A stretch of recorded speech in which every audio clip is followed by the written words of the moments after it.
esta senda que vamos abriendo y que pretende acercarnos al corazón de nuestros pueblos, hoy hemos querido seguir el curso del río Júcar y descubrir uno de esos lugares pegados al devenir de su cauce. En esa suave ladera que mira al sur y remoja sus pies en sus aguas, se asienta Villalgordo del Júcar, destino de nuestro programa de hoy. Situado al norte de la provincia, a 35 kilómetros de Albacete, existen dos genuinas historias en este lugar. La primera se remonta a la Edad Media, cuando esta localidad, tras pertenecer a las tierras de Alarcón, pasó a manos de la corona, que la dejó bajo la tutela de Villanueva de la Jara, de la cual se segregó en el año 1672, cuando el rey Carlos II le concedió el privilegio de villa. Y la segunda, a caballo entre estos dos últimos siglos, discurre paralela a la presencia e influencia del río Júcar. Corría el año 1912 cuando Modesto González instala en la propia falda de la población y pegada al río una papelera, una conservera y la que fue la primera central eléctrica que se hizo en el cauce del Júcar. A su lado se construyó un espléndido palacio de aires versallescos que era como un sueño de príncipes y princesas. Desde este emporio familiar que contrastaba con la humildad de las gentes de la zona, los González dieron trabajo a casi toda la comarca. Eran otros tiempos. Al entrar en decadencia a mitad de siglo la industria que alimentaba estos sueños, el palacio fue vendido. Lo que queda son las ruinas de una construcción que tuvo hasta 3 dueños diferentes que no supieron o quisieron conservarlo y que fue deteriorándose debido al continuo saqueo y pillaje del que ha sido objeto. Hoy queda como el símbolo de un antiguo esplendor económico que aún parece flotar en el ambiente mezclado con ese aire de trémula decadencia. La vida sigue, ajena a ese palacio que alberga una curiosidad. Pese a estar pegado a la población, no pertenece al término municipal de Villalgordo del Júcar, sino al de Casas de Benítez, en la provincia de Cuenca. Y es que el río Júcar en este enclave sirve de línea divisoria entre ambas provincias. Hoy Villalgordo del Júcar contempla lejana esta parte de su historia y se aferra al presente, estructurando su vida en torno a dos actividades que surgen del componente agrícola de todo su término. Por una parte, la industria champiñonera, desarrollada a través de una cooperativa y una conservera, y por otra, la derivada de la transformación de su viñedo en generosos caldos elaborados en la cooperativa de vino que poseen. El futuro pasa por el desarrollo de un turismo rural que tiene en el entorno del río Júcar su principal atractivo. Albacete para todos. Los cálidos rayos de un sol invernal que tan pronto viene como se va iluminan la suave ladera donde se asienta Villalgordo del Júcar. Lo primero que atrae de este lugar antes de entrar en su casco urbano es ese encuentro del río Júcar con la localidad. Después de navegar solitario, con la naturaleza como único compañero de paisaje, parece querer detenerse al divisar Villalgordo y buscar el descanso de tan largo camino. El puente que lo atraviesa divide en dos el río. Por una parte el que viene tranquilo y por otra el que se transforma en río vivo al descender por la presa que previamente lo ha detenido.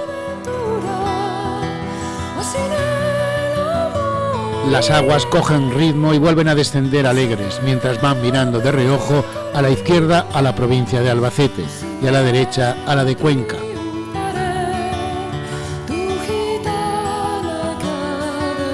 Una larga calle y carretera nos introduce por el entramado urbanístico de esta localidad que guarda en sus calles todo el sabor manchego de esas pequeñas casas bien enrejadas y mejor encaladas, hermosas en su propia sencillez. Ese instinto que parece querer siempre llevarnos hacia el lugar donde emergen las torres de sus iglesias, hoy tampoco nos ha engañado, y allí una pequeña plaza con su parque sirve de eje central a partir del cual se estira todo el pueblo.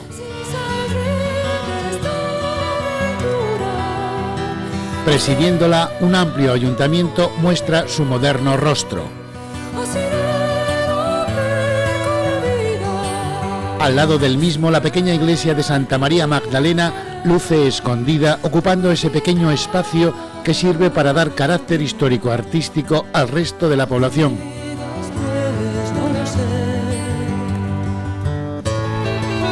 A pesar de estar todo en un palmo, sus gentes discurren por sus calles con el ánimo presto, que siempre hay cosas que hacer y a poco que uno se descuide se le echa la mañana encima. El abuelo se ha buscado faena y para hoy ya tiene arreglado el postre con esas uvas pasas y ese melón que a buen seguro cultivó en ese bancal que ha sido su sustento y su vida. Como el de muchas otras gentes de este lugar que se han quedado pegados a sus tierras. Aunque también los hubo que se fueron, los que buscaron otras alternativas de existencia. A pesar de la emigración que durante un tiempo sostuvo esta localidad, hoy es un lugar con una población estabilizada y una ligera tendencia hacia un pequeño aumento en el número de sus habitantes.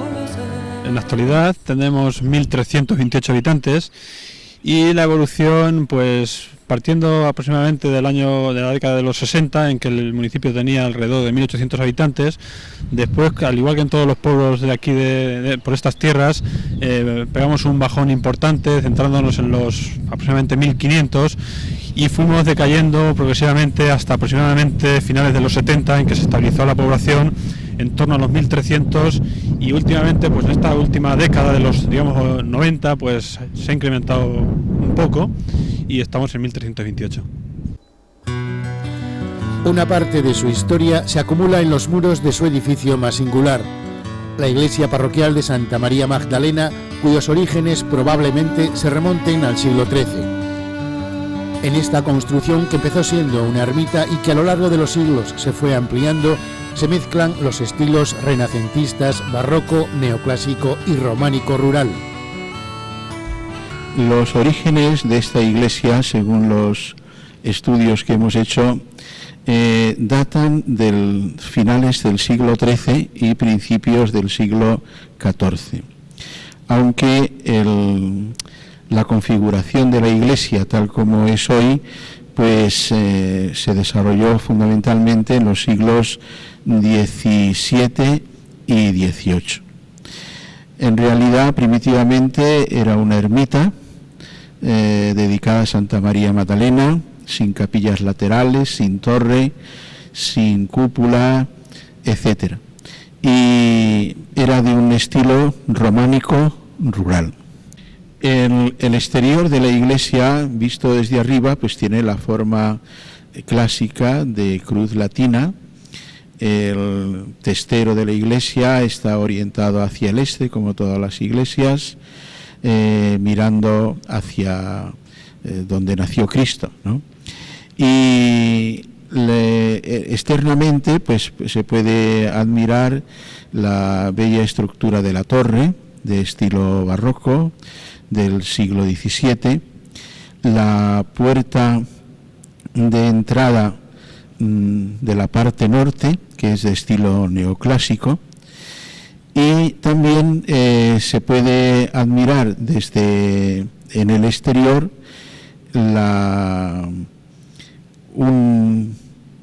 una ventana que está hecha en piedra y tiene una cruz trinitaria que denota pues la influencia de los padres trinitarios de Fuensanta que venían a atender a esta iglesia. También en el exterior hay algunas ventanas de muy buena factura. Una vez que hemos visto las características exteriores, vayamos a su interior. ¿Qué nos encontramos aquí? Nos encontramos con una nave central cuyo techo tiene algunas adornos también de influencia trinitaria. Una nave que no es ni muy grande ni muy pequeña, de una iglesia para un pueblo de unos 1.300 habitantes, y nos encontramos también con unas capillas laterales, las dos más importantes actualmente son la de la Dolorosa y la otra todavía más antigua en cuanto a su retablo, que es la capilla del Nazareno. Últimamente se ha estrenado un retablo en la capilla de la Dolorosa, que esta imagen es una de las tallas también más importantes de nuestra iglesia. Es una Dolorosa parecida a las de Salcillo, aunque no es de este imaginero murciano, es de un tal Díez López de Valencia. Avanzando a mano derecha nos encontramos con una capilla grande dedicada al patrono del pueblo, San Roque, cuyas fiestas se celebran en agosto. Y cerca de esta capilla pues nos encontramos una cúpula de talla muy bien proporcionada, ciega, con un rosetón de valor artístico y con 4 medallones correspondientes a los 4 evangelistas. El evangelista San Juan, el evangelista San Lucas, San Mateo y San Marcos. Quizás son las pinturas más importantes de la iglesia. Son las pinturas más importantes de la iglesia, puesto que no hay otras, y datan, pues son frescos barrocos del siglo XVII. En el retablo principal de la iglesia fue destruido durante la guerra y posteriormente, pues a base de ayudas del pueblo y en fin de muchas personas, se hizo otro retablo que tiene forma de libro, con alusiones al Antiguo y al Nuevo Testamento. Y lo más importante del retablo es un Cristo de madera con su cruz, obra de un imaginero muy importante que se llamaba Granda. Pero hay otra todavía de más valor histórico y artístico, que es una Inmaculada de talla mediana que data del siglo XVII. Esta imagen tiene una historia muy peculiar, ¿no? Sí, esta imagen desapareció hace unos 50 años y no se sabía dónde estaba, y finalmente hace poco tiempo fue devuelta a la parroquia bajo secreto de confesión por la persona que se la había llevado. Tenemos también, junto al retablo central de la iglesia, la imagen de Santa María Magdalena, la patrona. Aunque hoy en ruinas, el Palacio de los Gosálvez, construido al lado de la población, ha protagonizado una parte importante de la historia de este lugar. Aprovechando las aguas del Júcar, la familia Gosálvez, procedente de Alcoy, construyó aquí una papelera, una conservera y la que fue la primera central eléctrica de este río. Cuénteme usted esta historia de que Villalgordo del Júcar fue el primer pueblo de España donde hubo luz eléctrica. Pues es muy sencillo, porque aquí precisamente donde estamos estaba ubicada la fábrica del papel. Aquí había muchos ingenieros. Entonces uno de los ingenieros alemán pues se le ocurrió hacer una dinamo, un artefacto que tuve en las manos, por cierto, pero que cuando fuimos con el dueño a recogerlo ya se lo habían llevado. Y era un artefacto pues que producía corriente continua. Ese aparato duró muy poco tiempo. Después hicieron uno y precisamente en el suelo donde estamos pisando se ubicó ya una central mayor. Entonces producía corriente continua, corriente alterna, y de ahí fue donde ya sacaron un cable para Villalgordo. Y de esto era por el año 1886 o por allí. Todo ello fue debido a que se encuentra aquí el Palacio de los Gosálvez, al lado del cual se encontraba esa fábrica de papel, ¿no? Exactamente, por ahí, por ese sitio donde simula el castillo ese, eso se comunicaba el palacio los señores se venían a la fábrica a través de esa puerta que simulaba el castillo. Y ellos tenían aquí todas sus industrias y por ahí los señores por donde se servían para ver los trabajos de la fábrica. Entonces aquí vinieron otros ingenieros a ver ese artefacto, a ver cómo funcionaba aquello. Y era, claro, una visita continua de muchas personalidades de la industria y, bueno, entre otras cosas. Como un corredor de fondo inasequible al tiempo, el río Júcar fluye ajeno a la historia de esplendor y decadencia de este palacio y sus instalaciones industriales. Camuflado entre una vegetación que el propio río se ha encargado de alimentar y escondido de miradas ajenas, el palacio se va consumiendo entre el olvido y la impotencia de una casi imposible restauración. Hoy es una ruina que aún conserva vestigios de su pasado esplendor, cuando este bellísimo palacio de estilo francés era punto de encuentro de las altas esferas sociales, políticas y económicas de la época, donde podía verse a toreros como Francisco Ortega, artistas como Celia Gámez o influyentes políticos como Pío Cabanillas. Ante el abandono, saqueo y deterioro que ha soportado en los últimos 20 años, la Junta de Comunidades lo ha declarado bien de interés cultural con el objetivo, quizá en un futuro, de poder recuperarlo. Con el ánimo bien alimentado de historia, dirigimos nuestros pasos hacia la gastronomía de este lugar. Con una gran dosis de sabiduría culinaria, la Asociación de Amas de Casa de Villalgordo del Júcar nos han elaborado una serie de platos muy característicos de esta localidad. Con ese bagaje que las hace expertas conocedoras de los secretos de la cocina, hoy nos van a presentar dos platos muy jugosos.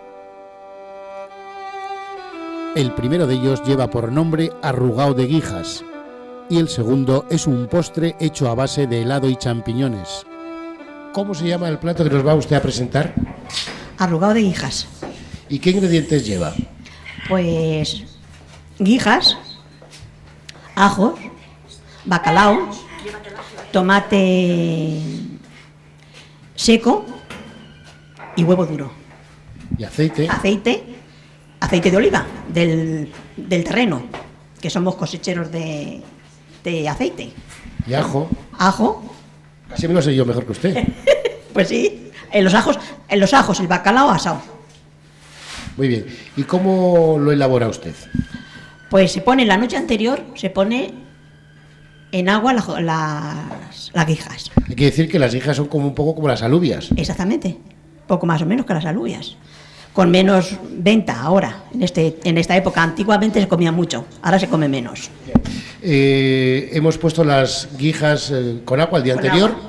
Al día siguiente se pone agua a hervir, se ponen las guijas, se pone el tomate duro. Una vez que se ha asado el bacalao, se desmiga, se lava los ajos y se pone todo a cocer.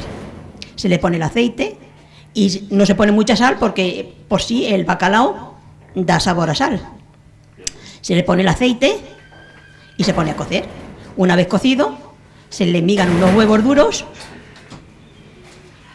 se hierve un poquito y luego después se pone en la cacerola y se le adorna con unos huevos duros. ¿Cuánto tiempo aproximadamente deja usted que se haga todo ello? Pues unas 3 horas. ¿Cómo se llama este postre? Se llama corazón helado de champiñón sobre crema de chocolate.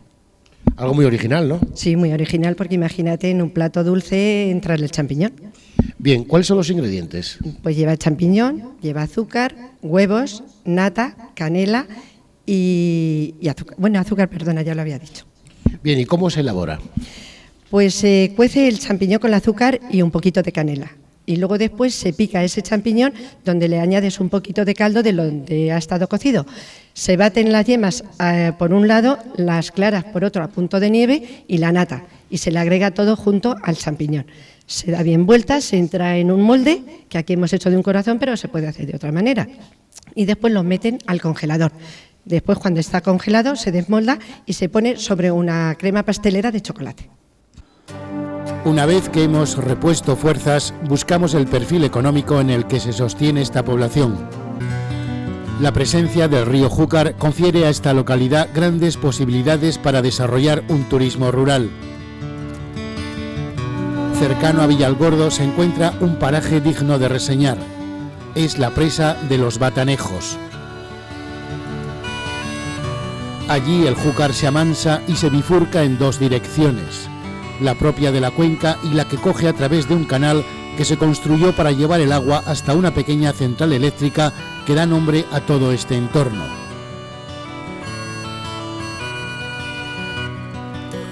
Es un lugar de fácil acceso donde el Júcar se muestra con toda su vitalidad y belleza en medio de una naturaleza en su estado más puro y libre de impactos medioambientales.